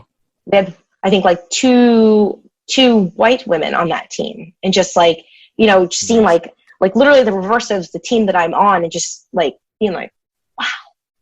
And when we hung out with them, so for me, it's about creating that like sisterhood, that family, and just continuing to build diversity that will allow us as a collective group to, one, be ambassadors for what rugby can represent within our community, and then for us individually to go out and represent that in where we exist outside the world. So I have a rising senior, and she wants to be a civil rights lawyer, you know, and I have a young woman who will be graduating early, and the amount of things that she is involved in on campus are amazing. And if I had not met her, she had not come out and walked on to rugby, she would have left the university based on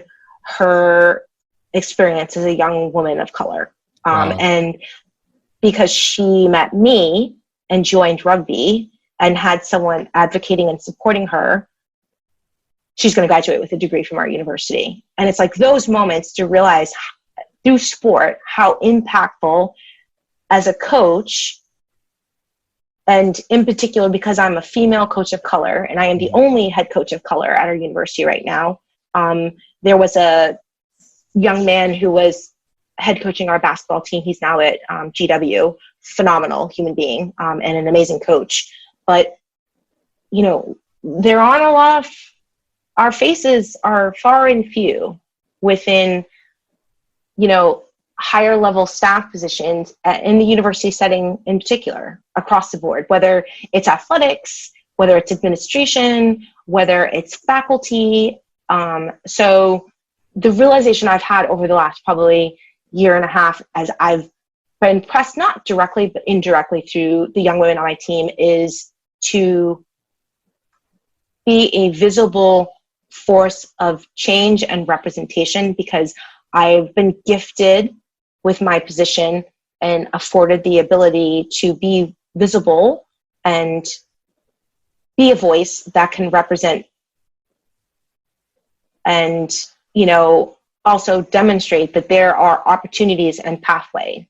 You know, I just did an article, just got interviewed because I have 4 current players from Guam on my team, and I have another 2 coming in.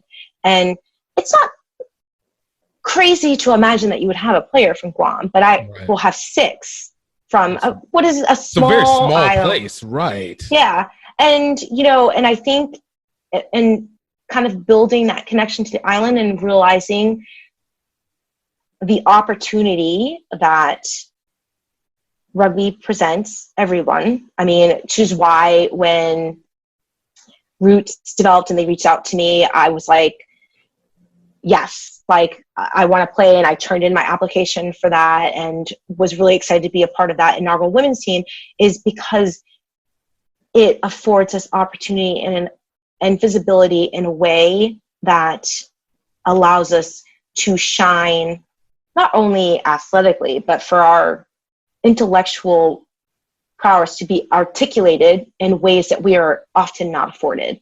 Right. And, you know, and you look at like the voices that we have developing, Benicia McGee, Phaedra, and, you know, and we're just talking about like in the women's game. And I'm looking at my team, and there are some women that may not go far in terms of their high level rugby, but they are going to be phenomenal advocates of this sport and of people of color because of, you know, because of what they've been afforded in their experience through sports, through rugby here at the university, but in particular, you know, how it intersects with everything else, with their histories prior to the moment they stepped on the field, interlaced with being at a predominantly white institution. So I just think that like we're like in such a pivotal moment in our country's history where the cycle can just repeat itself and repeat itself and repeat itself, where, you know, a couple more years down the road, we'll go back to this where everyone's posting and reading books, but real change hasn't happened.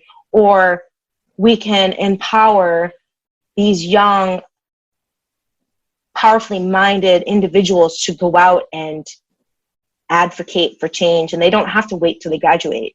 Mm-hmm. Like, and for them to realize that like sports can be a sounding board that will provide them tools to do those things and to give back and create change in their communities. And I think that's what I want them to take away from. And so that is something that I have to do a better job of in terms of like my place within not just the fabric of rugby, but where rugby intersects with like with things out. Yeah, with life. And so I've challenged myself going forward to be a better example of how you can be engaged in the world, because I want them to leave having had a phenomenal experience as a student athlete, because it sets you up for success, because you learn a lot of life lessons.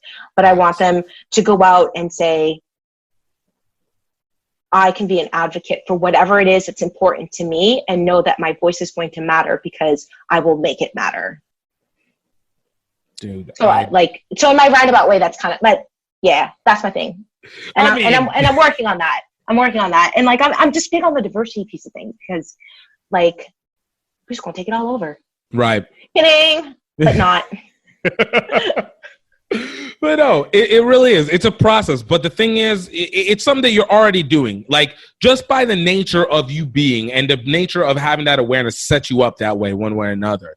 And so I would say, in my opinion, you know, I would give you so much credit for what you've already done. And I continue to give credit to where you're going to be going with it and continuing to be able to develop that way, because it's not just from just for people of color, not just for Black people of color, but in general, like you said, it adds such a lift to the rest of the psychology of what happened. And that generational trickle-down effect impacts everything that goes further on from there. So what might seem like still a process and a struggle now might be a hammer and the nail going through for later on, and you're just getting better and better at it each time. So I'm happy, and I'm glad, and I'm thankful that you are part of that process, and for everything you're doing up to this point and continuing on. So where can people find you and find out more information about Mount St. Mary's, about you, or if they have any advice, have any question that they think you might be able to answer? Because you dropped a lot of knowledge here today, and I'm pretty. If they have, I would say so. If they have questions around the university itself, we are NCAA, so I would just recommend that they go to our the school's like webpage, and around the sport, like any kind of information they need is there to contact me through that avenue, because that is a compliance issue for me. But if anybody wants to contact me with questions around some of the stuff that we talked about, they can reach out to you. Sounds good. I'll and then provide the filter through. I think that's probably the best way to do it. Awesome. And then you can like connect me, and I'm happy to chat more about these things.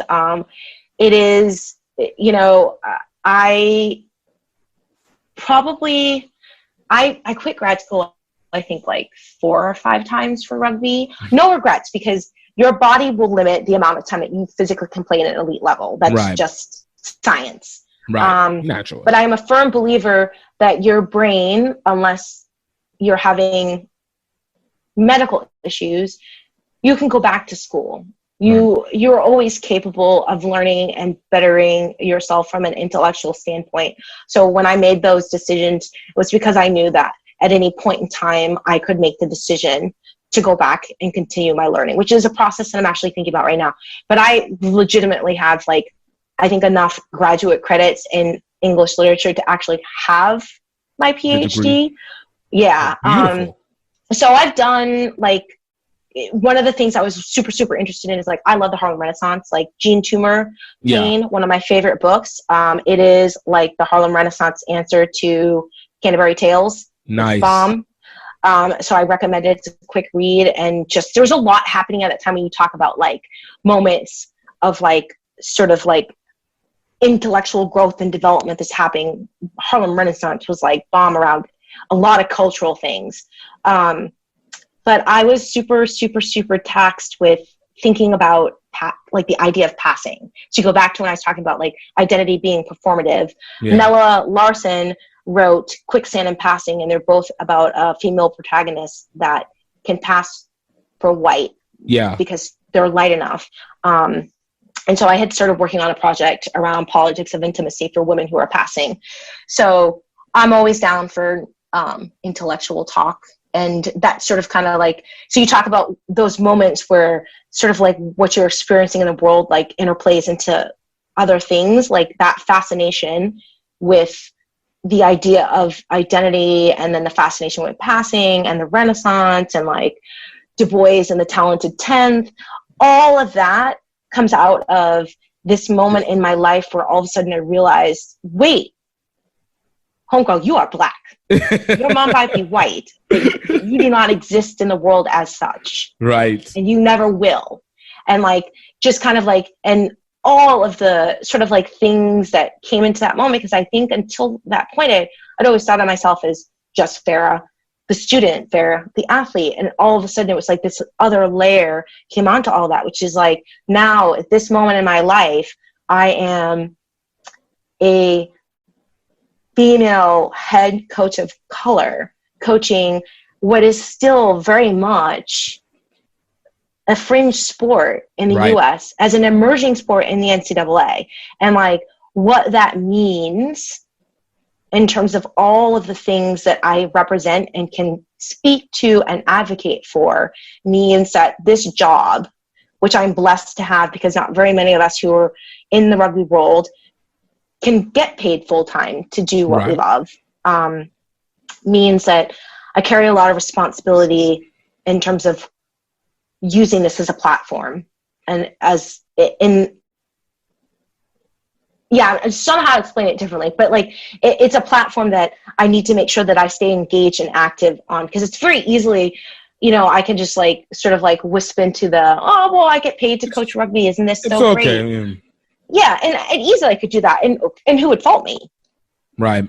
But it comes, and I think it's also that realization that how different that first day I walked up to that practice would have been if all of the things that I could possibly put out into the world around our sport that are not necessarily just sport related, if those things were out there in that moment, in that context of my experience, what potentially could have been different, and the growth I went through in those 4 years of school. And then you think about high school kids and how much growth is happening as they're trying to navigate and figure out what version of themselves they are in that moment of like adolescence, where their brain is still developing, they're still learning how their body moves, and how different things could have been if there was a voice with the knowledge I have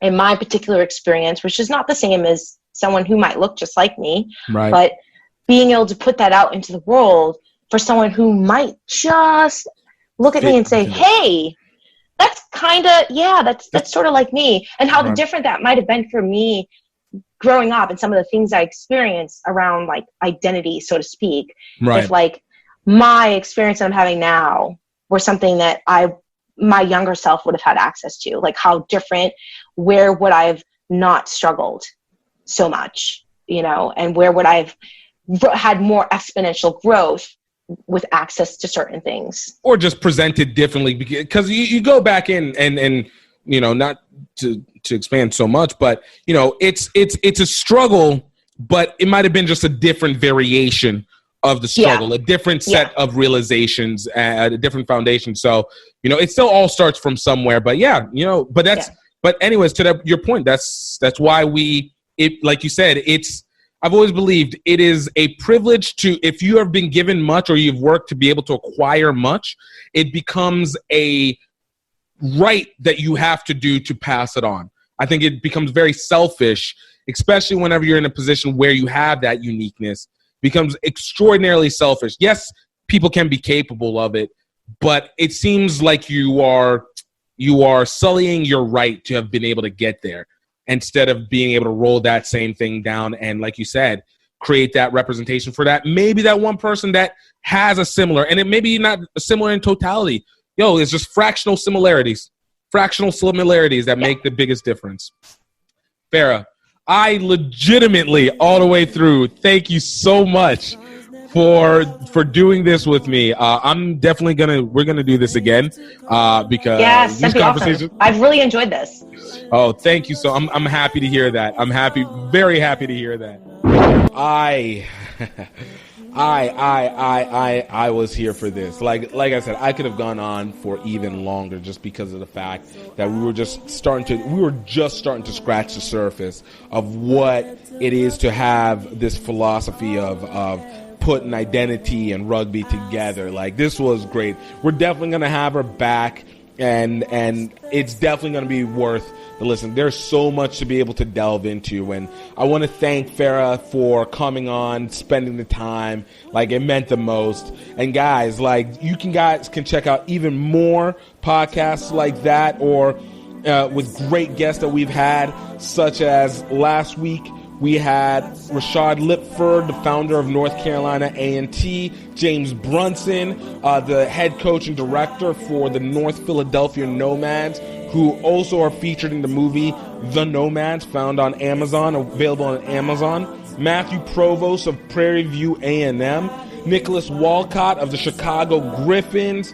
Shetta Emba of USA Rugby Women, Ram Eddings of the Grey Wolves and Idaho State Rugby, Charity Williams of Canada Sevens, Saifuddin Safir of Morehouse College, so many, Blaine Scully for USA Rugby, Angie Elena from Switzerland Rugby, known on IG as Elena Angie. And just so many great guests that we've had. As we're getting up to 20 episodes, man. We've only almost gone 20 episodes on this. And every guest we've had has been as informative, as educational, as insightful as you could ask from anybody. And I could not be any more happier. So, guys, check out these other podcasts. We always are bringing in more. We want to be able to make sure that we're showing you that rugby can be more than just a sport. It can be as much a party as it is an opportunity. And we want to make sure that you know the full range that comes across from that, and what it can do, and what it grows, and what it can be made from it, because there's so much from an international, from a domestic standpoint that can be done. And I'm enjoying being able to bring this to you guys. You guys also, please don't forget to drop a review. Please don't forget to let us put like us on our social media, GiftTime Rugby or HBCU Rugby Classic. And definitely, you guys can always check the videos on this on our YouTube page, GiftTime Rugby Network, youtube.com/GiftTime Rugby Network. And you guys can catch all our episodes in terms of video form, as well as any other content that we have, from stories to games to skits and everything in between. So we want to make sure that you are fully getting an experiential view on everything. So guys, thank you so much, and just want to make sure you know that I hope that you are happy, I hope that you are healthy, and know that you are highly favored. And talk to you next time.